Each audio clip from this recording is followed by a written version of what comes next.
Isang magandang araw sa ating lahat, mga ka-garden, ka-agri farmers. Ngayon ay katapusan na ng buwan ng Disyembre at binisita natin ang ating ampalaya at ito, yan, laki-laki ng bunga.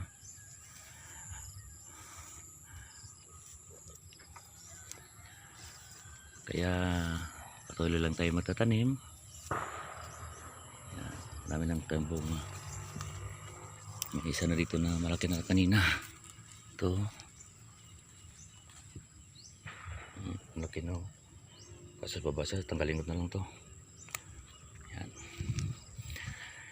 Ito yung unang bunga ng aking ampalaya. At siyempre, ako una ang kakain ito. Praise God. O yan o. Maganda ng ating ampalaya. Kaya sa ating lahat, mga ka-agri, ka-farmers, ka-garden, patuloy tayong magtatanim. At isang prosperous new year sa ating lahat.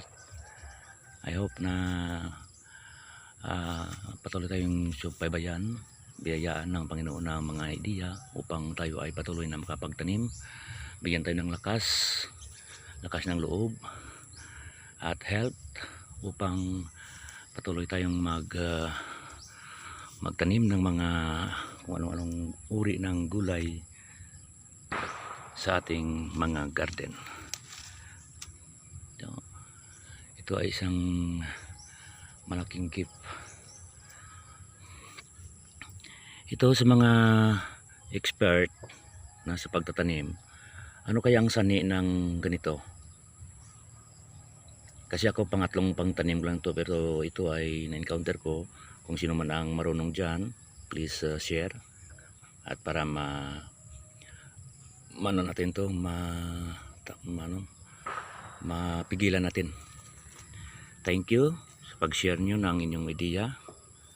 Thank you so much and God bless us all.